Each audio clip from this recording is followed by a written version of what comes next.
what's going on, you guys? This is Ironworks MTG, and it's been a while. I haven't posted in quite a while, and I have a couple excuses for that. The main one being COVID and my work schedule being completely insane. I've been working a ton, but also, on a better note, me and my girlfriend have invested into purchasing a new home. And that's another reason we've been working a lot more. But things have just been crazy in that regard, and my time's been pretty tied up. And thirdly, for a long time, I just didn't really want to play in the modern format. Quite frankly, when I did have time to play, simply because it was just so, all the blue decks, all the Euro piles, like over and over and over, so homogenizing. The matchup was, quite frankly, abysmally bad. This is the only deck I own on MTGO. I do sometimes use the renting services so I can spice it up a little bit, or play green-black instead, like buy those missing pieces, or perhaps Abzen. But essentially all I really have access to is GVX, and those were not the best matchups, so it just made me not want to play. But now that that's gone, now that my work schedule's a little more stable, and now that we've kind of figured out this whole house thing a little more, I hope to be recording quite a bit more. And yeah, here we are. This is a pretty stock Jund list. I adjusted a little bit, truthfully, based on like some trends that I noticed, which was that Seasoned Pyromancer seeing a lot more play. However, I have noticed people playing 3 as many as 4 Seasoned Pyromancer, and I kind of understand it, but I can't really get behind it. I'm just playing the 1. I still want to play my 4th Liliana. I think that Kroxa is really, really important in our worst matchups. It lets us steal some games against decks like Amulet and Tron, and basically anything with like crazy late game inevitability. Kroxa just does something really important, which is puts on pressure but also disrupts. So I highly value Kroxa in that regard. I didn't want to go without that. And the other trend that I'm following is to cut Assassin's Trophy, which I've always been kind of an advocate of anyway. I think Assassin's Trophy's just not a good Jund card. It is in that it can kill anything, and it can destroy a Tron land, but honestly, it doesn't improve our Tron matchup enough to give our opponent card advantage, and you do give your opponent card advantage when you cast an Assassin's Trophy. So I kill their thing, I give them a land, they go up a land, I go down 1 card, they go down 0 cards, and Jund is supposed to be about denying resources, so that's not very intuitive of what we're trying to do, despite the fact that it may seem intuitive in that we're dealing with one of their permanents. Anyway, sideboard, pretty stock. We've got a Klothys and a Huntmaster in the sideboard for the grindy matchups. Ashiok and Nihil Spellbomb for a little bit of graveyard disruption. Ashiok also free rolling a couple matchups like Amulet, etc. Pillages, still want to play around Veil of Summer, but I have been a little bit more tempted to play Fulminator Mage now that the oh goodness, I can't speak today. Now that the Euro piles, there are less of them around. I think that Fulminator Mage has potential to be a little better, but Pillage is good against the Tron decks in that it can take a bridge out of play also. So we're still going to roll with Pillage. Couple Brutality and a couple Plague Engineer to round it out, and of course Boil, because Boil is slowly becoming my favorite sideboard card.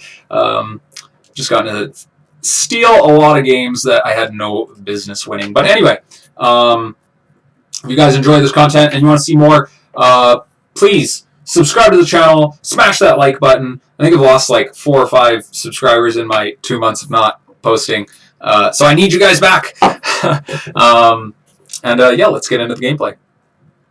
Guys, and here we are for match 1, game 1. It looks like we're going to be on the play, and our opening hand is Oh, I have to hit this apparently. Stupid replay. Okay, so we've got 2 fetch lands, a Fatal Push, Lightning Bolt, Thoughtseize, Bloodbraid Elf, and Scavenging Ooze. So we definitely keep this in a blind game. We've got a nice mix of removal, we've got a couple threats, and we've got the turn 1 Thoughtseize.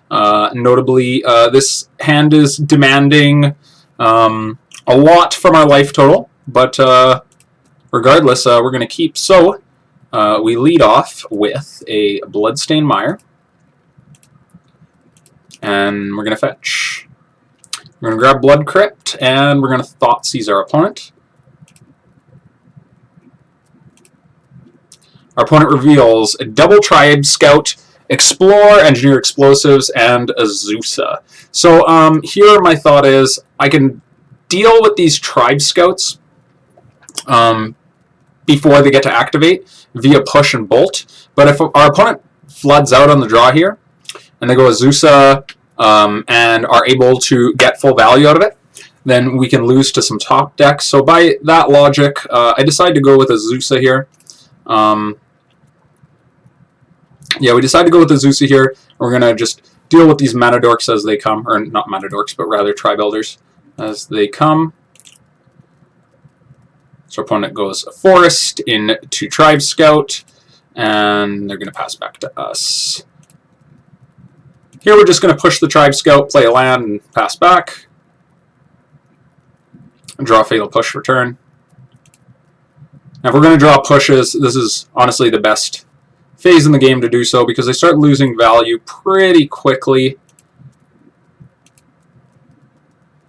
Very few targets. So yeah, we're going to push this on the end step. And back to us. Fortunately, we miss a land drop. A little awkward, because we've got Bloodbraid Elf in hand.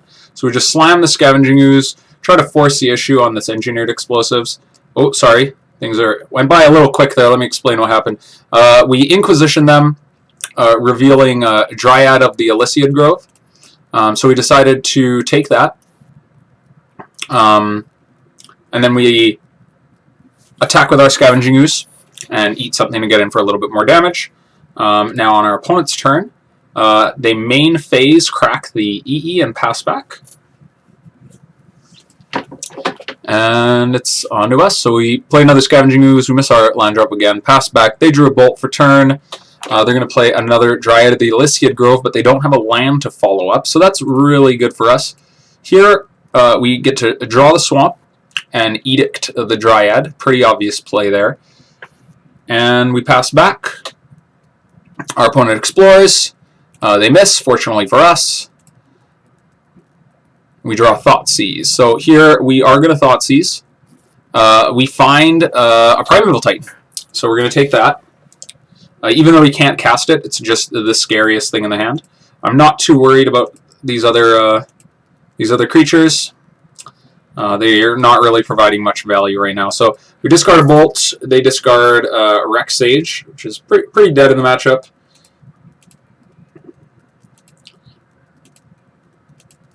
They're going to play their Tribe Scout. They drew a Growth Chamber for turn. They're going to bounce it and pass back. This is kind of what they want to draw. They want to draw their bounce lands. They want to kind of establish enough mana to win via top decks. So here we're going to cycle. And yep, we draw Inquisition. And we're pretty happy to discard that to our Liliana. We know that T's just got land in hand. And we will pass back. Here our opponent attacks. Oh no, they don't attack the Liliana. My apologies.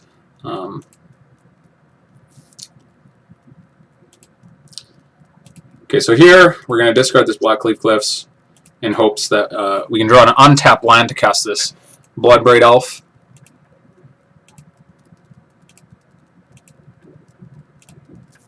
And pass back.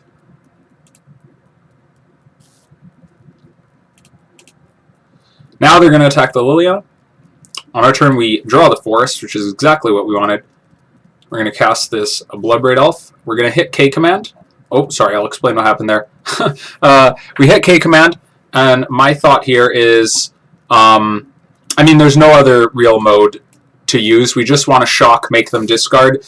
Hypothetically, they could have Baloth in hand, and that's why we just wait to activate our Liliana.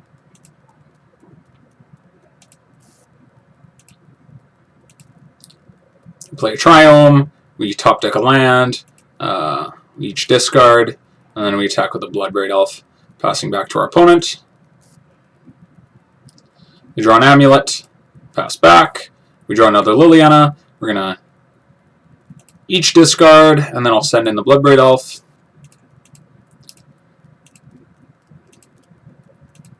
And our opponent just doesn't draw much and concedes. I'm not sure that I would have conceded if I were my opponent. I mean, I've got Lily ult, but they're not quite dead. They could, like, I don't know, top deck a series of stuff. We're pretty favored at that point, but regardless, that's game 1. Alright, here we are for game 2, and we have opted to side out 2 Wrenn and Six, 2 Ooze, 2 Bolt, and a Push. So this is what's left in our sideboard. And we brought in 2 Ashiok, 2 Pillage, and 2 Boil. We hope to sneak some free wins with the Boil. It's definitely happened before, so sometimes the Boil sits there and rots in your hand. It's pretty debatable, but we saw the Dryad, and we kind of need free wins against this deck. It's a pretty bad matchup overall. Anyway, our opponent's going to be on the play this time, and they are going to lead with a Teleria West. Here we're going to lead with Inquisition. And we get to take their Dryad. We see that they have a Baloth in hand, so it's going to be a little tricky to navigate. Doesn't feel good against our double Liliana hand, but definitely got game. Our opponent, notably, just has all lands, which is really good for us. Knowing that they don't have a too serious of a threat. Now, you'll notice I didn't want to Thoughtseize there because I just don't want to trigger the Baloth quite yet. I'm hoping we get to a point where he just kind of puts it into play and gets no value off our Liliana. Opponent draws a Dryad and plays it. This will give us a target for our Liliana to Edict, which is great, and that's exactly what we're going to do. We're going to Edict and pass back. Our opponent plays a Teleria West, and he's patient with the Baloth. He wants to force action on our Liliana. So here, we're going to go Swamp. We're going to cast Bloodbraid Elf. I think now is just the best time.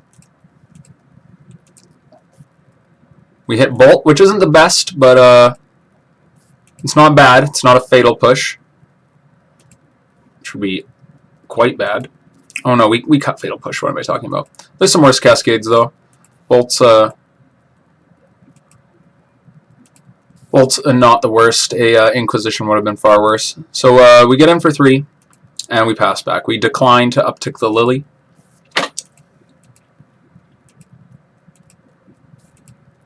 Opponent plays a Turf, bouncing their Cavern. And now this time, we are going to uptick the Lily. We have 2 potential ways to deal with it. We can uptick Lily, they play Baloth, and then we can play another Lily and downtick. But I think that I want to keep the possibility of ultimating a Liliana on the table. So here, I decide to uptick, and then Bolt plus K command the Baloth. Now this does lead us to get extremely blown out by Veil of Summer. But if we downtick the Liliana, and they Veil of Summer us, it's like maybe just as bad. Because ultimating a Liliana is a pretty good route to victory. And then we just attack and pass back. Okay, here our opponent's going to find a Primeval Titan, which is pretty devastating. But we've got Liliana. That just means that the rest of the top decks for the rest of the game are going to be online. We do have a way to deal with this, but again, here we attack with the Bloodbraid Elf, and I opt to just put my stuff on the table. I go Tarmogoyf plus Liliana. I'm hoping that just simply attacking with a Tarmogoyf and a Raging Ravine is going to be enough to close this game out. Sadly, they have Summoner's Pact, they play another Primeval Titan, and I'm just going to play through the rest of the game here. We just honestly lose to value. We start falling behind, they Bajuka Bog us, they make zombies every turn. We've got a hasty Primeval Titan. Villages a day late and $1 short. They have another Summoner's Pact, they play another Primeval Titan. Or no, they play the Ramunap.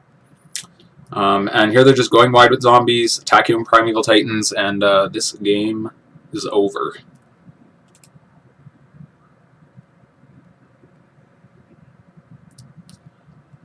Yep.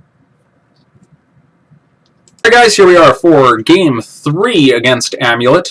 We don't change any of our sideboard tech. And if you guys disagree with any of my sideboarding, let me know in the comments below. I'm always interested in that. And yeah, let's see how this goes. So we get to be on the play. And we see what I think is an extremely powerful hand. Kroxa has been falling out of popularity lately, but I think these are exactly the matchups where you want Kroxa. It's just going to provide a very, very quick clock. We've got Inquisition to take away like an Amulet or a mana accelerant of some sort, and we've got Pillage much more powerful, much more impressive on the play, especially if they play bounce line. So the hope is that Inquisition does work, Kroxa can apply pressure, and Pillage can disrupt them just enough. This is pretty much exactly what we're looking for. So yeah, let's get it here.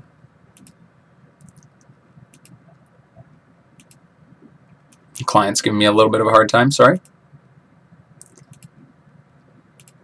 So we go Swamp, Inquisition, and here we see a Boreal Grazer, Dryad of the Elysiad Grove, and Ramunap Excavator. Now, we do opt to take this Grazer, which is debatably the least exciting card in the hand, but our plan here is to really leverage this Pillage.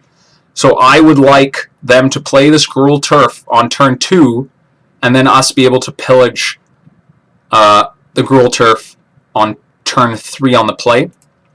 And that's going to really stunt their development. So we take the Grazer, we pass back. They do not find another Grazer, which is excellent. And here we're just going to play our Kroxa and pass the turn. They're going to discard a Reclamation Sage. I'm not sure why they keep in Rec Sage, but they did.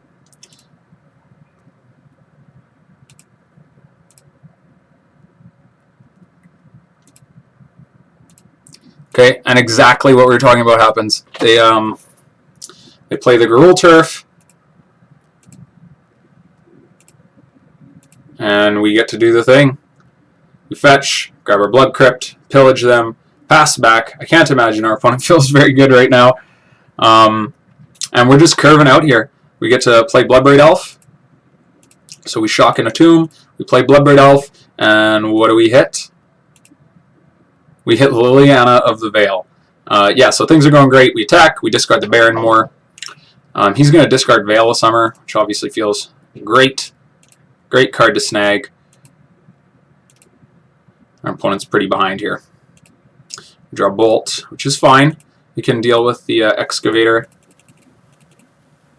But here, we're just going to bring back our Kroxa, really pressure the hand, pressure the life total. This is exactly what we want to be doing in this matchup.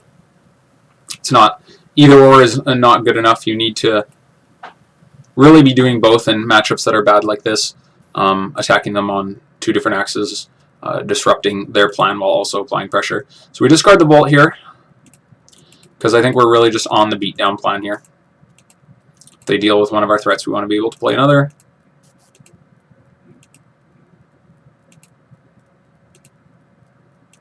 They play EE for 2, which is fine. It will kill our Kroxa, but our Kroxa getting in once is going to be pretty devastating. So we Liliana, discard the Tarmogoyf. Because if I can alt Lily and play another Lily, I feel pretty good about that.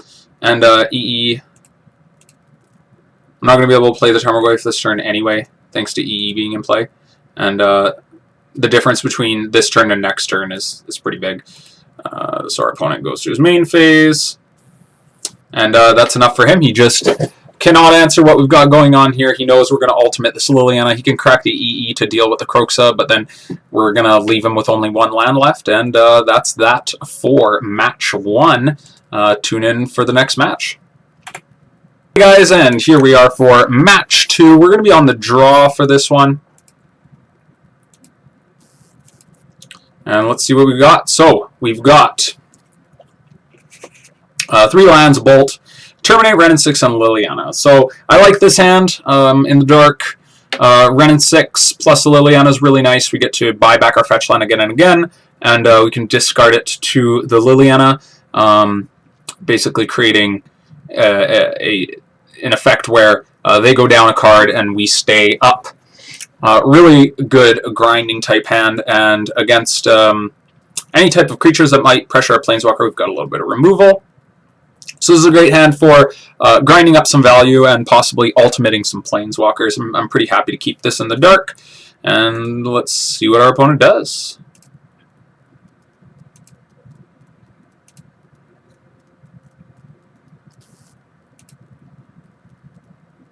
And sometimes you're going to have to bear with me with this client here. The replay a little finicky.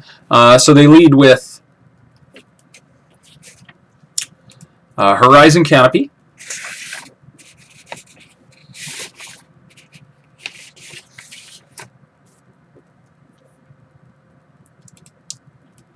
So they lead with Horizon Canopy into Vial, and they're going to pass back. It looks like we're likely against humans, maybe spirits. And we're just going to play Blackcleave Cliffs and hold up a Lightning Bolt. Pass back. Opponent upticks their Vial.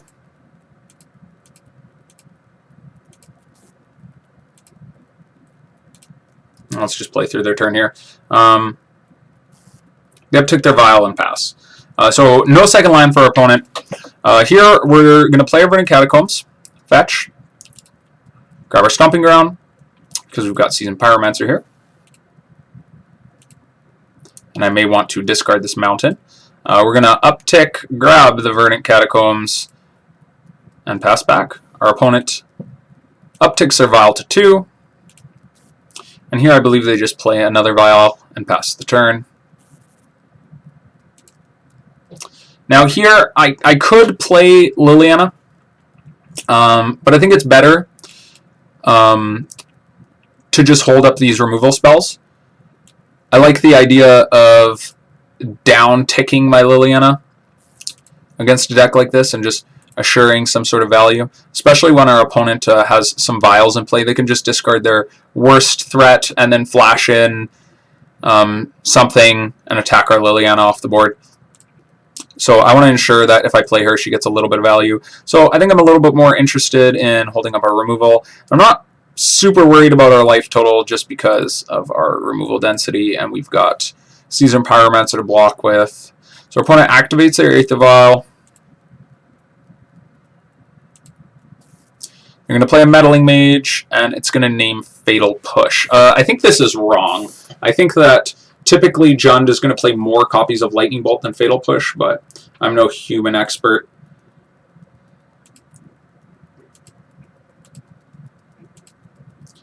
Opponent has a couple triggers on the stack. I'm going to bolt this Meddling Mage now. So then they have to activate the Vials before they can get to 2 and 3. Or rather, before this one can get to 3. So he's going to flash in an image, copying the mage, and he chooses to name Fatal Push. So we're going to bolt this mage, and I believe our opponent just concedes here. Because we've got, I guess their draw just wasn't very good. And we've got this Wrenn and Six, which is threatening to ping this image off the board. And that's just going to be a ton of value coming from us. pretty oppressive, decisive victory, rather. And yeah, we'll see you in game 2.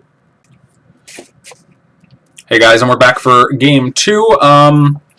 On the draw, I've decided to cut a copy of Liliana. I've seen a lot of people cut as many as 2 copies. I think that's fine also.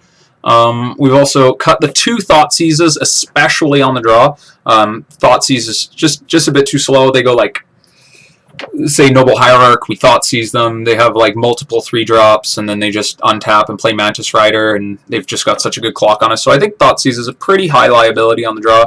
But I'm happy to keep a couple Inquisition around just because it has the spot removal has some good potential.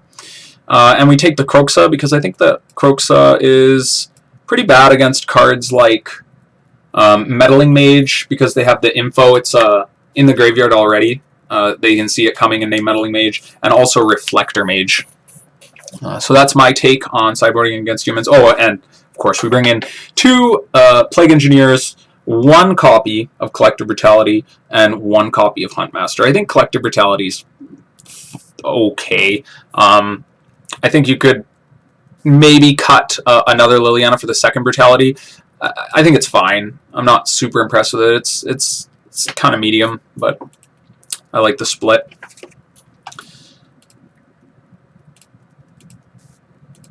Anyway, we're going to keep this hand, and our opponent's going to start us off. We're going to go Unclaimed Territory, and they're going to play Noble Hierarch. And if I know anything about playing Jund, it's that you're supposed to bolt the bird. I mean, not always, but as a rule of thumb, if you're unsure, just bolt the bird. Playing a 3-drop on turn 2 in Modern is quite powerful, and we don't really have a super great way of dealing with it. They play a Thalia, which lines up with our Wrenn and Six in that it has 1 toughness, but you can't play Wrenn on curve, which is kind of a bummer. Here, we could Inquisition them, but we're instead just going to play this Tarmogoyf. It'll hold off the Thalia. If they Reflector Mage the Tarmogoyf, they're only getting in for 2. That's fine. And here they play Dark Confidant.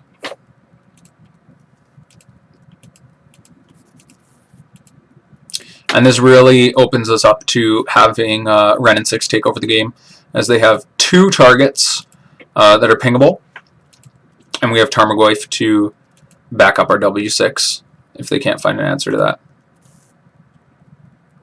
So here they have no attacks, they pass back. We're going to play this Catacombs. And maybe I'm being a little liberal with my life total here, but I do elect to shock here since I have Seasoned Pyromancer in hand, and maybe I draw Liliana or something. I just want to have all my colors. I ping that Dark Confidant, and I just hang out behind this Tarmogoyf for 1 more turn. Here our opponent finds their Mantis Rider, which is a little unfortunate, but not too bad. They take the Wrenn off the table. That's going to grow the Tarmogoyf so we can race. And we were going to terminate this Mantis Rider, but then we drew this Plague Engineer. So between the 2, I really like just putting this Plague Engineer on the table. It's going to allow us to win this race pretty easily. Even though we're behind, the Mantis Rider being a 2/2 is just not very threatening. And any ground forces are going to be threatened by the Plague Engineer as well. And it stops a lot of their top decks. Like a lot of their creatures have 1 toughness. Alas, they have the Dismember. We attack with the Tarmogoyf, pass the turn. Opponent probably should have waited for the end step to play the Dismember, but whatever, it doesn't make a huge difference. We were going to attack with the Tarmogoyf no matter what. Opponent finds a Meddling Mage. He's going to name Liliana the Veil, which I found to be pretty strange. I'm not sure that I agree with any of my opponent's Meddling Mage names, but anyway, we find Lightning Bolt. We get to bolt his Mantis Rider off the table. We're going to hold up Terminate, and we're looking really good now. Opponent cycles a Horizon Canopy. They're going to play General Kudro. And they're going to eat a thing. The General is going to give +1/+1 to the Meddling Mage. So before damage, I'm going to terminate this General. And then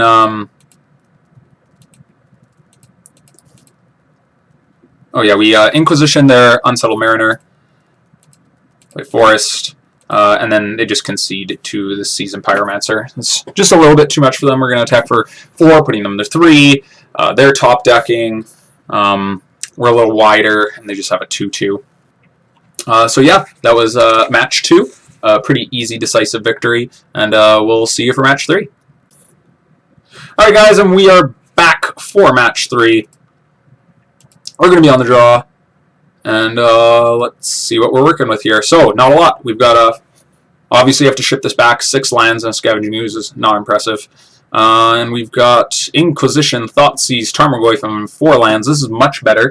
The 1-2 punch, the classic 1-2 punch of Hand Disruption into Tarmogoyf, pretty good in a lot of matchups, and we're just going to have to bottom a land here. There's a debate between Forest and Mountain. I ended up going with the Mountain, but for bottoming, I mean.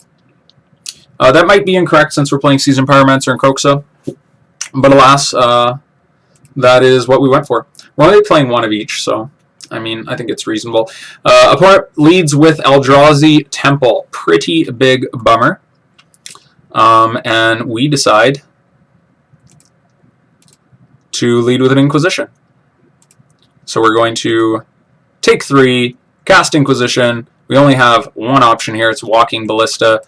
Notably, there's an argument for leading Thoughtseize simply because our opponent could have just had the nuts and had another temple and went turn 2 Thoughtnuts here, and then we would have certainly died. So there's a good argument for that. Anyway, we took the Ballista, which really supports the only plan we have, which is one of the better plans in this matchup, and that is to just play a big Tarmogoyf, a Tarmogoyf that can outsize a Reality Smasher, and that's oftentimes enough to just win. Here we're gonna Thoughtseize. I maybe should have played the Tarmogoyf here. I just wanted to get something while the getting was good, because I know that he can only cast Thought-Knot Seer next turn.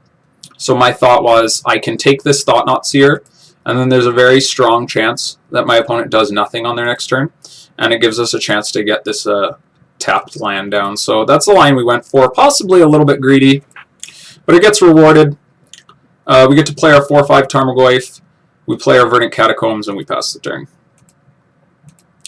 On our opponent's turn, they're going to play a Maze Mind Tome, and they're going to miss their land drop, I believe, which is really, really excellent for us, because, again, our plan here is to just grow this Tarmogoyf, and we're going to get to K-Command, adding Instant, and we're going to make them discard. Liliana, notably a really good draw, especially on this plan. We have a way to Edict that Smasher, and we just go to the races. If our opponent plays Smasher, we're not too bummed. We can Edict it away. Here we attack with the Tarmogoyf, and we just lay down the Scavenging Ooze, pass the turn. Opponent plays a Smasher, and unless our opponent... actually, I'm not even sure what they could possibly have. I think the game is just over. I mean, I know the game's over, but I'm not sure if our opponent has any outs at this point to this Liliana. But regardless, we eat the Thought-Knot Seer, make our Ooze a 3/3 just to be mana efficient. We're going to untap, play this Liliana, and our opponent's going to concede. Alright, so that's game 1. Feels really good to steal game 1 of any deck playing Tron lands, and we'll see you for game 2. Alright guys, here we are for game 2. We decided to cut the 4 Inquisitions and the 2 Scavenging Oozes. I think Scavenging Ooze is pretty bad in the matchup. It's generally just a 2/2, and we're tapping out quite often. We usually don't have the excess mana to eat things. So I'm not really an Ooze believer in this matchup. And Inquisition is going to be pretty dead a lot of times. The best thing we could really take is Matter Reshaper. maybe a Chalice, like it could stop us from getting Chalice locked, but all of our 1-drops are pretty bad anyway, and cutting the Inquisitions makes Chalice on 1 a little worse just on its own. I would maybe consider keeping some number of these in on the play. Also notably, we're not bringing in Ashiok. Ashiok is really good against regular Tron and really terrible against Eldrazi Tron. It does almost nothing. It only stops map unless there's some variants out there playing some weird stuff that I'm unaware of. But yeah, Ashiok is not a good card in this matchup, despite the fact that our opponent is playing Tron lands. So this hand, kind of suspect. We do decide to keep it. It lines up reasonably well with one of their creature heavier draws. And I just don't really want to mulligan. Oh yeah, and of course we brought in 3 Pillage, 2 Engineers, and a Klothys. Yeah, not much to talk about there. The 3 Pillage are pretty obvious. I think Engineer's fine. It has Death Touch. It can shrink their stuff below Tarmogoyf size. And Klothys is, I think, pretty reasonable. The only thing that the only way they really have to remove it is Dismember, and that's only if it becomes a creature. And this is very much a mid-range matchup, so I like Klothys. And our opponent's going to start us off.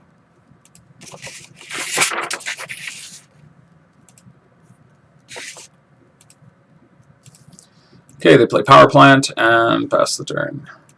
We go Blackcleave Cliffs and pass the turn. Would have been nice to draw the Thoughtseize there, but we don't.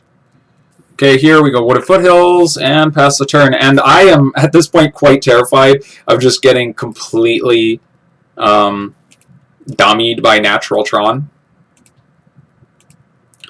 Luckily, it does not happen. Our opponent plays Cavern, naming Eldrazi. And they're going to play a Matter Reshaper, which is quite annoying.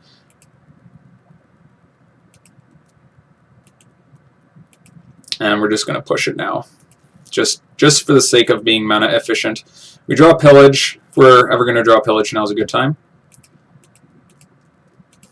In the early game. So here we pillage the Power Plant and pass the turn. Our opponent's going to play another Matter Reshaper and pass back. And here we just get this Klothys down. Because Klothys, if we miss our land drop, is going to allow us to cast these Bloodbraid Elves. He's going to attack us. And yeah, edicting the Matter Reshaper would not feel good. If he hits another Matter Reshaper, he's just going to kill our Liliana. And I would like to edict a Smasher with this Liliana. That's really her best use. So we draw a push, or hit push. Unfortunately, we don't have Revolt. So push does nothing. And he's got a Spatial Contortion for our Bloodbraid Elf. So he's going to get to continue racing. Klothys doing, potentially going to be able to do some work here in stabilizing our life total. But for now, we missed that land drop, so we're just going to attempt another Bloodbraid Elf Cascade. We hit Thoughtseize, which isn't bad. And what did we take there? We took Karn, the Great Creator. We also saw... two Reality Smashers. Pretty scary. Ugin and Spatial Contortion. I'm fine with trading Bloodbraid Elf for the Spatial Contortion. I don't want them to play another threat next turn. They have to draw exactly Eldrazi Temple to play these Smashers. And they're 2 lands away from Ugin. So I'm pretty cool with taking the Karn. I don't really have very many good ways to deal with Karn. I can edict a Smasher, but if they're hitting Smasher mana, then we probably just lose the game. At least if they hit it right away. So yeah, they eat our thing with they eat our Bloodbraid Elf with the Contortion. They attack for 3, and they're beating us down. So here we choose to gain a little bit of life.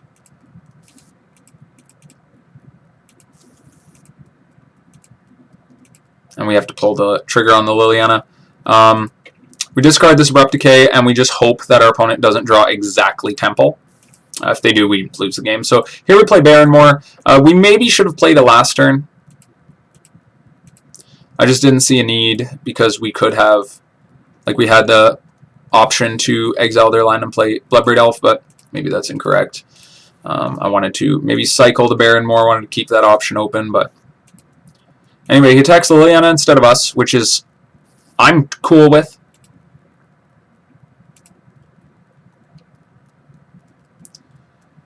We eat Ugin. We're going to stabilize our life total a little bit. We're going to discard this Overgrown Tomb. Opponent discards one of their 2 smashers. Feels pretty good. And we've got Terminate for the other one. So Karn's going to grab a Liquid Metal Coating. Matter Shaper's coming in for that Lily. So we're going to take it off the table. They hit a Blast Zone. And then they're going to play that Liquid Metal Coating. Maze Mind's Tome, and we know that they have a Smasher in hand. So they're going to Coating our Liliana. And here, we draw Bloodbraid Elf, which is great. We're going to eat this Matter Reshaper, stabilize our life total a little bit. And let's see what Bloodbraid Elf yields for us.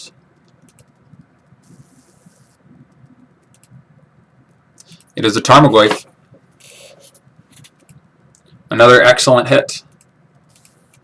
Deck really cooperating with us. We get to take Karn off the table, and with Karn gone, that's going to free up our Liliana, and Liliana's going to eat that Reality Smasher. So despite not being able to edict them away, she gets to eat 2 Smashers.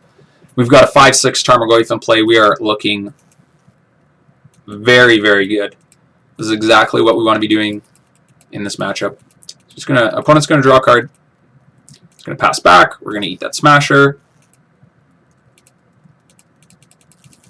And play Seasoned Pyromancer.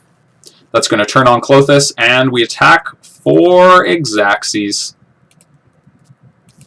despite the Tormod script.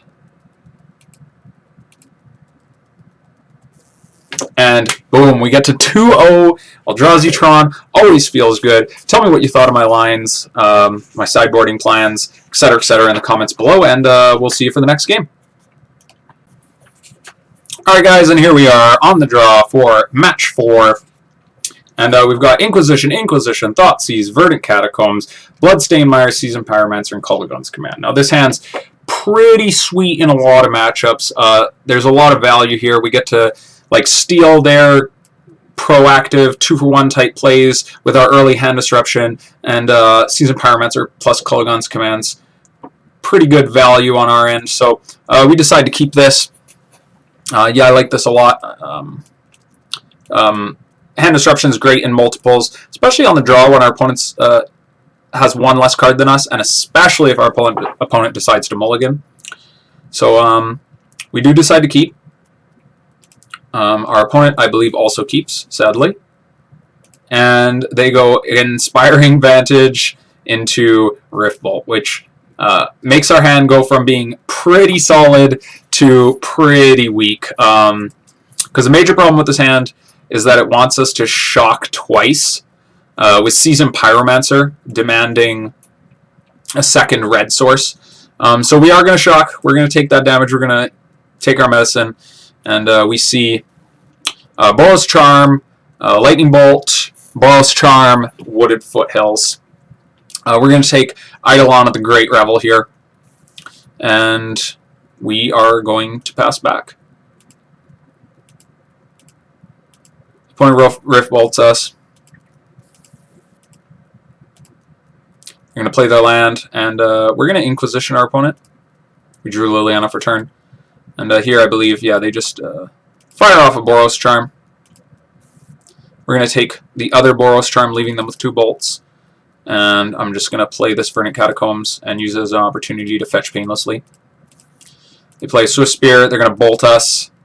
We go down to 5. We have to fetch. We go to 4. And we're just dead on board. Because Bolt plus Prowess trigger. We have no way to block or kill this Swift Spear. It's not like they're not going to go for it. So we scoop. We are dead quick against the burn deck, and we'll see you guys for game 2. Alright guys, here we are for game 2, and we have cut Thoughtseize, Barren Moor, Wrenn and Six. Now against a Prowess deck, I like to keep some amount of Wrenn and Six in. Against the Burn deck, the Wrenn and Six doesn't really kill anything, whereas against the Prowess deck it can kill the Abbot. Against Burn, it's just really, really slow. They'll typically ignore it completely. And Barren Moor is just a tap land, which loses a lot of value when we cut Wrenn and Six. So, yeah, we went for cut 3 Wrenn and Six, the 2 Thoughtseize, which deal damage to us, pretty obvious, and the Barren Moor. And we brought in every way we had to gain life, essentially. So 2 Collective Brutalities, a Klothys, and a Huntmaster. And we also brought in the 2 Plague Engineers. They can trade with creatures, but also I like to bring in as many creatures as I can, simply because it leaves more potential food in the yard for a mid to late game Scavenging Ooze. Plague Engineer is just fine. If I was playing Fulminator Mage instead of Pillage, I would consider bringing in some number of Fulminator Mage for that exact same reason, simply because it can block, absorb some damage, kill the thing, and then at one point get eaten by a Scavenging Ooze to gain a little bit of life and make a Scavenging Ooze that can wall off attackers. But I digress. Let's see how this game goes. So we get to be on the play. We will take the play for obvious reasons. And this hand's a little sketchy. It's a little clunky, but I really don't want to mulligan too hard against Burn. Maybe that's wrong. Maybe I should have mulliganed for looking for a Collective Brutality or a way to gain life, but I really highly value Tarmogoyf in this matchup, and now we know, and we can fetch painlessly. I think our mana is going to be pretty good. So he attacks with the Monastery So Spirit. We're going to grab a Stomping Ground, and we're going to play a Tarmogoyf. We pass the turn. Now, granted, they could eat the Tarmogoyf with a Bolt or something, but I think I'm fine with that instead of taking it to the face. They play Rest in Peace, which is pretty huge. Now, if I draw an Abrupt Decay or a Maelstrom Pulse, I'm probably realistically not going to use it on this Rest in Peace anyway, and I have these Bloodbraid Elves as ways to close out the game. So here, I choose to absorb this damage with this Tarmogoyf. It feels pretty bad, but that was a turn, notably, where our opponent did absolutely no damage to us. Now we're going to play this Liliana. It's going to eat this Swift Spear, and maybe even eat another burn spell. So this Liliana effectively would gain us a lot of life. Unfortunately, they just shoot a bolt at us. They play an Eidolon, and that's also just fine, because Liliana gets to eat more. Now, we drew this Collective Brutality. Huge saving grace. We're going to discard a Fatal Push and a Bloodbraid Elf. And we're going to take 2 off this Eidolon, but we get to see their hand. They've got land, Skewer the Critics as the only take. So we take the Skewer, we uptick the Lily, or no, we leave the Lily alone because we need the Bloodbraid Elf, pardon. And we know that they just have lands, so we would just be making them discard a land. And here, did they attack the Lily? I believe they do. Yeah, okay. So they attack Lily off the board, which I find a little bit strange because we declined to uptick her. And they only have 2 lands in hand, so I think maybe it was in our opponent's best interest to let the Lily stay on the table, especially considering how high our life total is, but maybe 1 damage is not worth it to them. They put Lurrus in their hand, and they pass the turn. We draw Collective Brutality, which is obviously great. Here we're going to play this Bloodbraid Elf, and we hit Seasoned Pyromancer, which I had pretty mixed emotions about, because I really would like to keep this Collective Brutality around. But this is just a pretty sweet play, and our life total is pretty stable. We get to start attacking with this Bloodbraid Elf. We pass back to our opponent. The Rest in Peace, making this Lurrus look pretty dumb. Pass back. We fire a bolt at this Lurrus, and sadly they are able to save it with this Boros Charm. But we're saving a lot of life. This is not bad at all, because we are clearly the ones applying the pressure right now. This Lurrus is unable to grind them value because of the Rest in Peace. And our Lightning Bolt just ate 4 damage. We basically Inquisitioned their Boros Charm. They play Eidolon of the Great Revel. Now, moving forward, I'm not sure if I played this game exactly correct because, well, I trade with the Lurrus, which I think was necessary because I don't want it to gain too much life over the course of X turns, and I also didn't want to take 3 there. Now, I wanted to force the issue. Like, I have to start attacking eventually, and they can draw cards like Deflecting Palm, which can be a huge swing. So I do want to eventually close this game. So I attack, I trade with that Eidolon, but the Eidolon being on the board was pretty interesting because we had, well, we still have Raging Ravine. In any case, we're going to put this Raging Ravine into play, and we're going to attack with it. We're going to pass back. And I'm going to go through these next few turns pretty quickly because not a lot happens. We basically activate the Ravine, attack with the Ravine. Oh yeah, sorry, this turn mattered quite a bit. We K-command them, and we get punished pretty hard. They have Searing Blaze and Lightning Bolt. I mean, again, we get to save 2 damage. They got low value out of the Searing Blaze, and the bolts hit our Bloodbraid Elf instead of our face. Here they attack with the Swift Spear. Yeah, sorry, so the next few turns we're going to go through a little quick, because we just draw lands and we attack with our Raging Ravine. Pass back to them. They play second Swift Spear. They attack with a 1, meaning that they don't have some sort of removal for the Raging Ravine because they want to block with the Swift Spear. We see that they just have a land in hand. They attack with the Goblin Guide. We fetch because we don't want to draw the Inquisition that was on top, but we draw another Inquisition. We attack with the Raging Ravine. They're going to block here. We're going to pass back. Play Bauble. We draw Bloodbraid Elf, cast Bloodbraid Elf, and sorry if we're going through this pretty fast, but it's pretty much all that was left to it. It was a top deck battle, and we got to top deck a little bit better. We hit that Bloodbraid Elf into Lightning Bolt, and we get to win the game. And we'll see you for Game 3. Alright guys, here we are for Game 3 on the draw. And we can't keep this one. And we can definitely keep this one. We've got what we were talking about earlier, which was Inquisition into Tarmogoyf being one of our best lines. We're going to bottom one of our fetch lands, save ourselves a little bit of life here. And we're going to just fire off this first Inquisition. Second Inquisition, not a bad draw, notably. If we're going to get them, we want them early, and they can be high impact. And we see Rest in Peace, Boros Charm, Searing Blaze, Skullcrack. So we want to leverage this Tarmogoyf as much as possible. So we do take the Rest in Peace. And we'll pass back. Opponent plays Eidolon of the Great Revel. So it's going to cause us to have to wait a little bit on our Tarmogoyf. We want to deal with the Eidolon for as soon as possible. We're going to fire off a Lightning Bolt onto this Eidolon. Notably, it is going to grow our Tarmogoyf, which is nice. Then we're going to Inquisition them again. And I believe we take that Boros Charm. Yes. And pass back.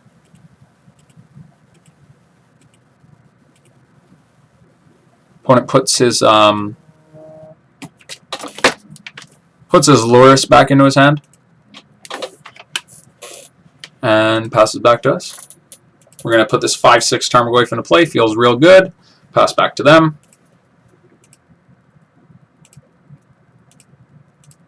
Here we attack with the Tarmogoyf, and I could play Plague Engineer. I decide not to. I just want to hold up this Abrupt Decay.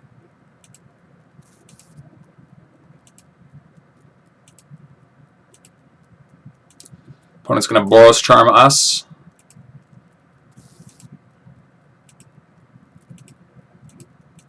Attacks with the Goblin Guide. Reveals Raging Ravine, and yeah, now we're going to Abrupt Decay this Goblin Guide. Sadly, we can't play this Huntmaster. We can play this Plague Engineer. Attack with the Tarmogoyf, put our opponent to 7. Opponent's going to skull crack us. Pass back. Plays a Swift Spear. He bolts our Plague Engineer. Attacks with the Swifty. Here we just slam this Huntmaster. Feels great. We attack for 5, put our opponent to 1. And that's it for our opponent. Can't do anything about this big Tarmogoyf attacking Huntmaster, threatening to flip. And that's it. We'll see you guys for the final round. Hey guys, and here we are for match 5, going for the 5-0. Looks like we win the die roll. I think we've won most of our die rolls, which is nice. And here we're going to mulligan. And here we're going to keep. This hand looks pretty decent. We've got, we're curving out 1, 2, 3. And what did I mulligan here? I don't remember. Oh, it was just a land. I think it's reasonable to mull one of these 3 drops too, but we went for the land. Alright, so here we go, Bloodstained Mire. Pass the turn. Opponent goes Windswept Heath.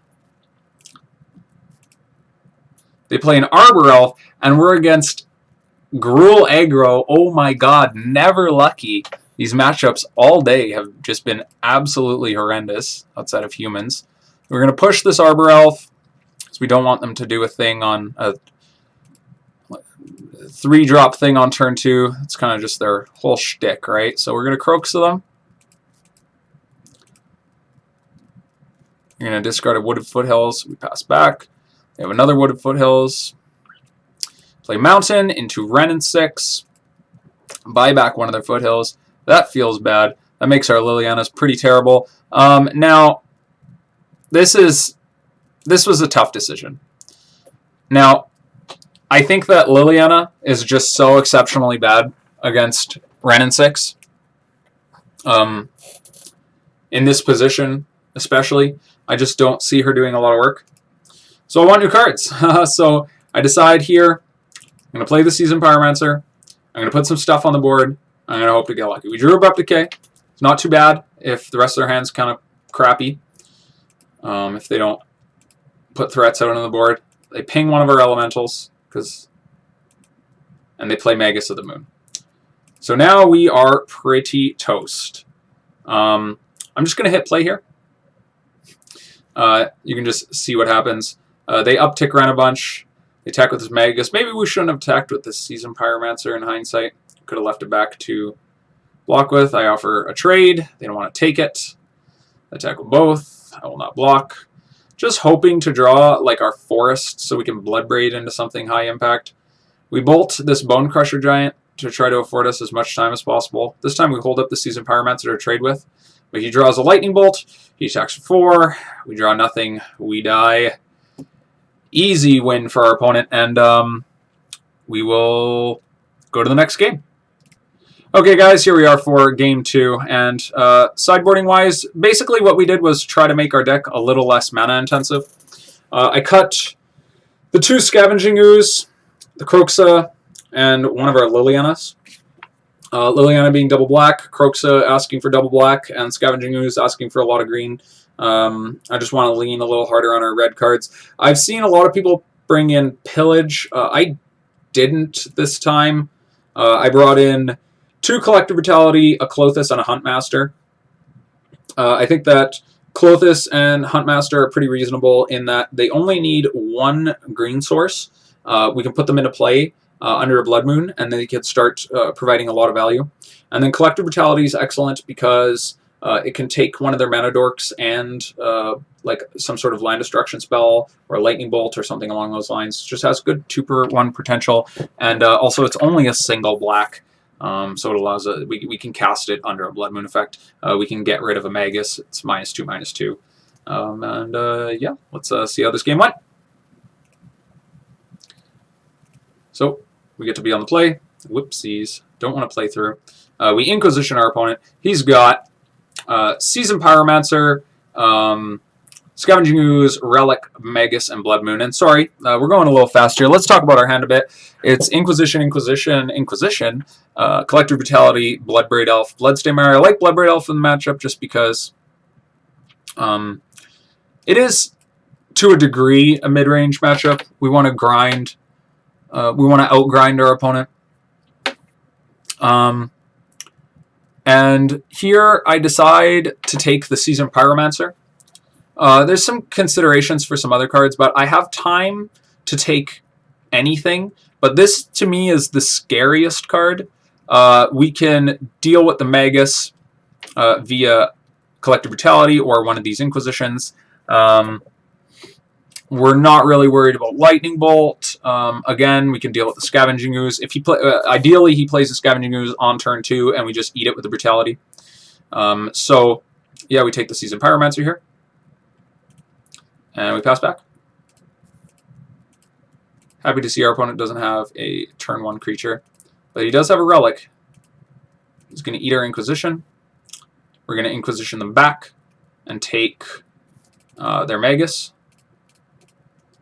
Sorry, we went through that a little quickly. I've been doing that a lot. I apologize, but not a super important turn, or not a lot to talk about. We just take the Magus there because we want to encourage them to play the Scavenging Ooze and be able to take it. Notably, though, they did draw a Glorybringer, so that's definitely a problematic card. They eat our Inquisition.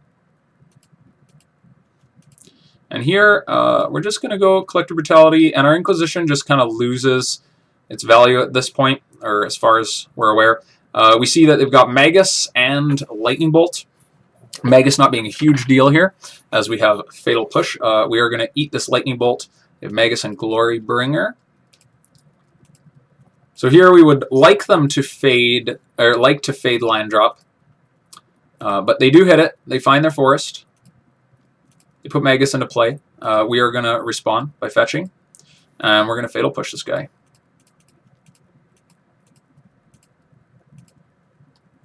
So now they just have Glorybringer in hand. We draw Blackcleave Cliffs, sadly. Not an untapped green source. We would have liked to draw exactly Forest there. Opponent plays Klothys.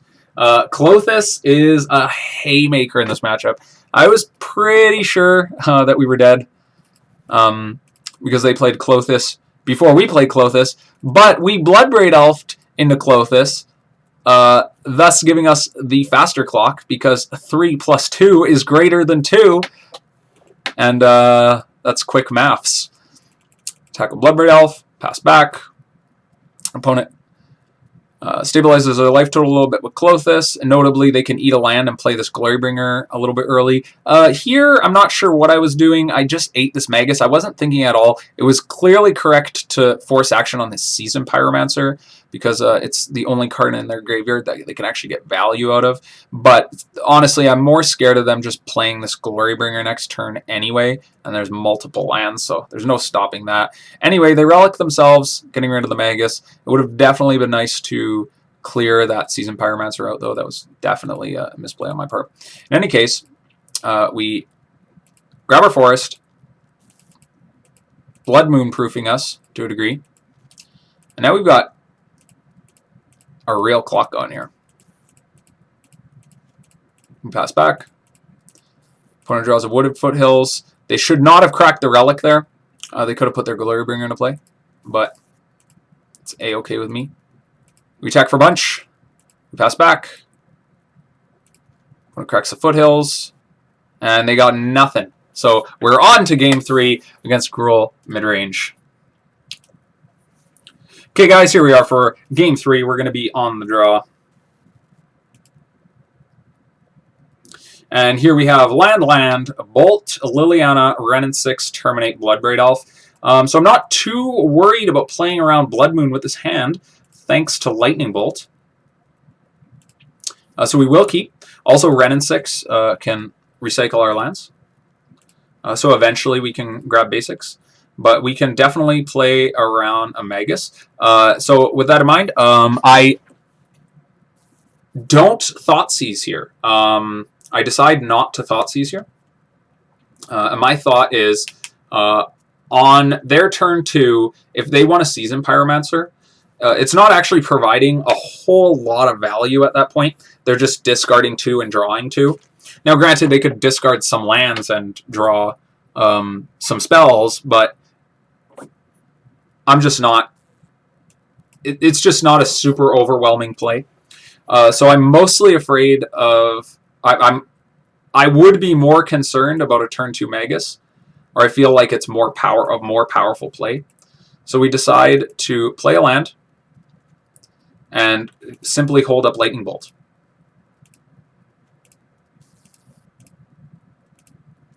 And that is exactly what happens. They play Magus.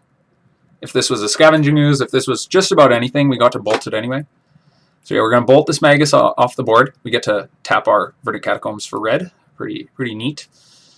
We are going to fetch here. Grab our Stomping Ground, play our Nurturing Peatland, and put this Wrenn and Six on the table. It's going to buy back our Verdant Catacombs, and if we can fade Magus for 1 more turn, then we get to grab our Swamp, and then we never have to worry about Magus again because we've got this Terminate in the back. He plays a Bone Crusher Giant, and we get to play our Black Source. We get to steal Glorybringer. Feels very good, leaving them with only Stomping Ground in hand. We buy back our Verdant Catacombs, and we pass back. Here, I'm pretty happy to just terminate this Bone Crusher Giant. I'm just not really worried about stuff anymore. If he wants to play a Magus, we just play Seasoned Pyromancer.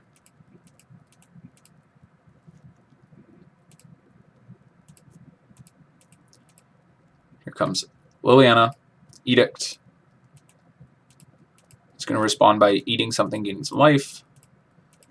I'm going to get a land back, pass the turn. He plays Wrenn and Six. Wrenn and Six Thicket. Pretty scary, but he decides to take Liliana off the board, which I'm fine with. I feel like I would have been more worried about him being able to cycle that Thicket again and again and again. But maybe not. It is annoying that he takes Liliana off the board, but we draw another one anyway. I believe we just played Bloodbraid Elf this turn, though. We get a Wrenn value, we Cascade, we find a Brutality. Not the best. We get to Drain Gain, but this, which isn't irrelevant because he's got some like haymakery top decks. So our life totals definitely relevant. Down comes a Klothys. That's a great top deck for our opponent. It really puts us in a pressure of doing something. And then this turn was definitely a punt. We were going to ultimate this Wrenn and Six for sure. So we should have just done it. Here we Cascade into Bloodbraid Elf, and we hit a Wrenn and Six. So basically we waste our Cascade. We could have ultimated this Wrenn and Six and put another Wrenn and Six into play. Obviously, we hit Wrenn and Six. We get punished for that. But that is okay. We get our emblem anyway. We're attacking for 6, and we're passing the turn. And we've got lightning bolts in the back, and we've got Bloodbraid Elves in play, and I suspect our opponent just drew a land because they concede, and we go 5-0 in this league. And yeah, that's great. We got to beat some atrocious matchups. I think the only good matchup we had was humans. Burn is okay. I think we played kind of sloppy against the Burn deck. But other than that, I think we had some pretty reasonable lines. Tell me what you think about my lines. Tell me what you think about my sideboarding. Just leave me some feedback. I think that we should all try to leave those comments, if only just to help each other grow. And if you enjoy the content, please consider subscribing. I haven't been posting as much, but I'm going to try to get a little bit more back into it with the whole moving thing. It's just been pretty crazy around here. So anyway, I won't bore you guys anymore. Have a good one. Peace.